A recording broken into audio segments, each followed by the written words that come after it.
काय त्या अमेरिकावाल्यांनी नुसता सिलेंडर महाग केला, त्याच्यामुळे सिलेंडर पण भेटना झाला. मी तर म्हणते सिलेंडर मागवण्याच्या ऐवजी मोमोज पिझ्झा बर्गर मागवायला हवं होतं, म्हणजे मी जरा बारीक झाले असते. असू देत. नमस्कार मंडळी, मी आहे श्वेता आणि तुमचं स्वागत आहे माझ्या ब्लॉगमध्ये. काय करू बाबा, काम तर माझ्या 5वीलाच पुजलेलं आहे. सकाळ उठलं काम, दुपारी काम, संध्याकाळ झोपेपर्यंत कामच चालतंय बरं का. असू देत, आता काय करायचं, रोज असं खिडकीतून फक्त माकडासारखं बघत बसायचं. तर मंडळी लक्ष द्या माझ्यावर नाही तुमच्या करिअरवर. आणि इथं बघा, माझ्या पोरांनी तर पार्याचं पोस्टमॉर्टमच करून टाकलंय बरं का. बहुतेक त्याच्या मानात गॅप पडलाय वाटतं आणि डोळ्याला मोतीबिंदू पण झालाय वाटतं, म्हणून त्याचं पोरांनी फ्रीमध्ये ऑपरेशन करून दिले.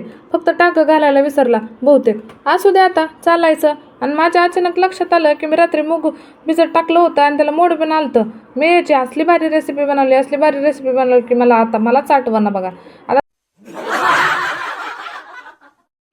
आता तुम्हीच बनवा बघा, आता तुमच्या हाताने तुम्हाला आवडते तशी रेसिपी आणि कमेंटमध्ये नक्की सांगा काय बनवलं ते. बाय बाय आणि भेटूया नेक्स्ट व्लॉगमध्ये.